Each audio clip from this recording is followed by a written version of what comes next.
Christy Thomaskutty joins us today, talks women's basketball. Coach, just about a little more than 12 hours removed from the first setback of the season. What did you see watching the Birmingham Southern tape? Saw a lot of things I didn't like.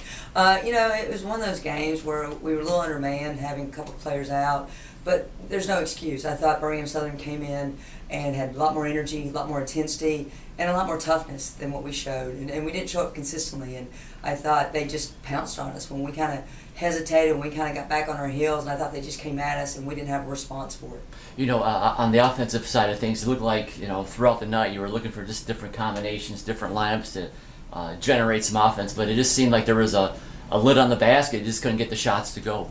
Yeah, I think we got a little mental. I thought we forced some things offensively. I thought we really, I don't think I have selfish players, but I thought we tried to do things by ourselves instead of working together. We try to make the 10-point shot, so to speak, by forcing an early shot instead of making the zone have to, reversing the ball, making the zone have to adjust. And so we just we definitely made things harder for ourselves, and it just got more and more of an uphill battle the deeper we got into the game. Talk about as a coach. What can use that game last night as a teaching moment, and just how you not only to prepare for the next couple games, but just down the road, how you use this game as a kind of an impetus.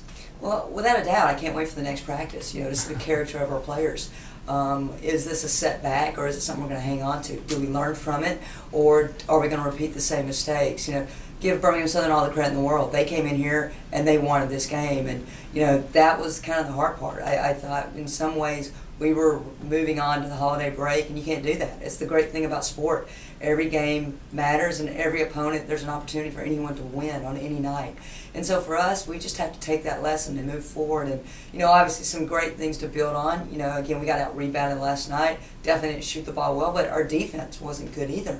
And it wasn't anything we weren't prepared for. And that's what was really, I think, probably frustrating for all of us, that we knew what to do. We just didn't do it. And so in so many ways, it's mind over matter, and that's where we have to get to moving forward. Coming up next game, a tough assignment. You guys go up to Maryville for Sunday, and Maryville always, year in, year out, a solid program.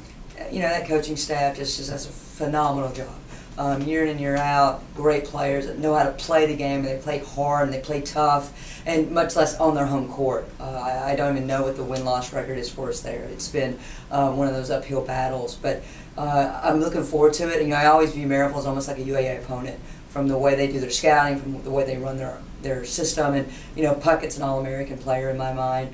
I think she was a year ago as well, but he's got players around her right now, great shooters, players who can penetrate, so we definitely have our hands full come Sunday.